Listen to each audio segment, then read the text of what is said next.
mpaka wanabaki wafanye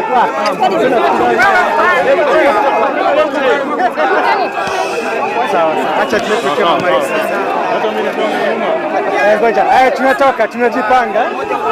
Sikiza, Kenya na yeye pia kusema tunamwona